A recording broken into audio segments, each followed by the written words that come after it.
nutupin aib dia dengan karakter dia yang memang sudah temperamen.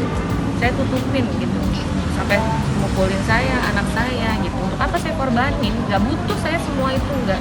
Mungkin dia kali yang merasa seneng, teman-teman wartawan, dia belum sutradara, dia berobsesi ingin menjadi sutradara dan produser, ingin menyaingi adiknya Anggi Sembara, ya. Jadi dengan pemberitaan ini mungkin dia yang merasa seperti itu, karena ada juga dia ada narasi ataupun ada penulisan salah bahwa dia sutradara ternama. Enggak, belum, dia baru penulis juga kan, tapi dia juga selama ini saya hidup dengan dia dengan serba kekurangan. Saya juga nggak tahu, sama nikah saya bilang, kamu nggak punya mobil, nggak punya rumah, nggak punya tabungan, nggak punya pekerjaan. Saya cuma lihat dia karena dia religius. Saya cuma butuh, apa sih yang saya mau dari hidup saya di umur yang segini? Saya cuma pengen punya keluarga yang bahagia, bisa ngebesarin anak saya, sayang sama saya, sayang sama anak saya. Karena saya memang terus terang udah nggak ada siapa-siapa, cuma tinggal berdua sama almarhum mama saya, udah nggak ada. Jadi saya cuma butuh ketenangan, itu aja. Walaupun misalkan materi nggak ada, aku bisa bareng-bareng cari, itu aja. Yang penting tolong jangan aniaya saya. Saya udah sempet juga saya bicara kayak gitu, jangan bikin selama nikah bikin saya sengsara. Sekarang udah begini mau cerai juga jangan bikin juga saya sengsara. Tolong penuhin Fajar Umbara janji kamu semuanya.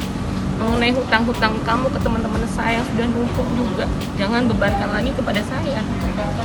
Gimana pun juga tolong selesaikanlah yang baik itu. Baik, tolong jangan denger, jangan nuduh saya untuk mencari sensasi atau apa. Enggak, demi Allah, demi Rasulullah. Saya cuma pengen dia jangan pengecut. Akuin semua apa yang sudah dia lakukan kepada saya itu aja. Gitu. Kalau saya buka ya Mbak, saya akan buka. Karena kenapa? Ada tanggapan dari Anggi juga kan, dia no comment.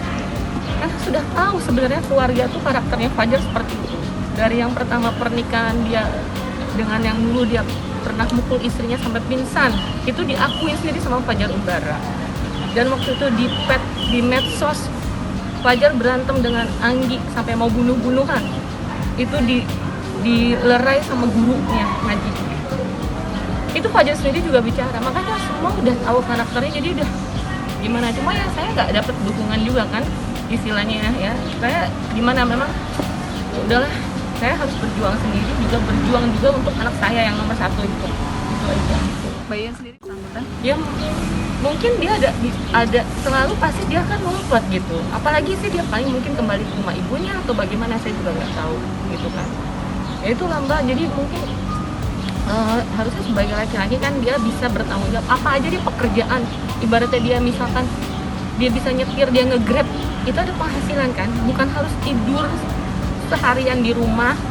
Anak saya lihat, saya yang telepon ke sana sini, saya yang ngelobi ke sana sini gitu, untuk cari ini segala macam, tapi dia hanya tidur. Tapi nanti kalau udah gak sesuai dengan dia, saya diremehin. Nah, kamu gak becus gini-gini, sakit kan, anak saya juga dong, ya kan. Jadi bisanya cuma ngatur gitu, tapi nggak bisa apa ya, susah deh Mbak gitu. Saya udah cukup banyak sabar lah sama dia, itu aja. Cuma saya cuma pengen tolong jangan pengecut, akuin, jangan bikin nambah sakit hati saya lagi gitu. Saya nggak butuh kok semuanya kok, nggak butuh untuk apa yang dia fitnahin ke saya, sensasi segala macam. Mungkin berbalik ke dianya kali, saya cuma jadi bahan pemanfaatan, bumper aja, batu loncatan aja. Sebelum sampai ke beberapa lembaga gitu Mbak, udah diobrolin belum sih sama keluarga besar gitu untuk Gak mungkin pernah sama sekali. Jadi sekali lagi meminta bantuan dari orang tua. klien saya ini sudah mengalami trauma batin yang luar biasa, sampai tidak bisa pulang ke apartemennya tempat kejadian di mana saudara Fajar Umbara melakukan kekerasan terhadap klien saya dan anaknya. Jadi ini sudah puncak dari permasalahan yang selama ini menjalin rumah tangga yang dialami oleh klien saya dan putranya. Seperti itu. Jadi harapannya adalah kita kemari ke Komnas Perempuan bisa melindungi untuk dari segi klien saya ini yang sudah mengalami batin trauma. Mbak, maaf kalau boleh tahu, berarti mengalami KDRT itu dari awal pernikahan atau mungkin sikap dia baru-baru ini aja? Dari awal pernikahan. Jadi dari awal pernikahan itu sehari setelah menikah dia membantu untuk kamar anak saya pertama, sambil dia bilang mau keluar untuk ke anak saya.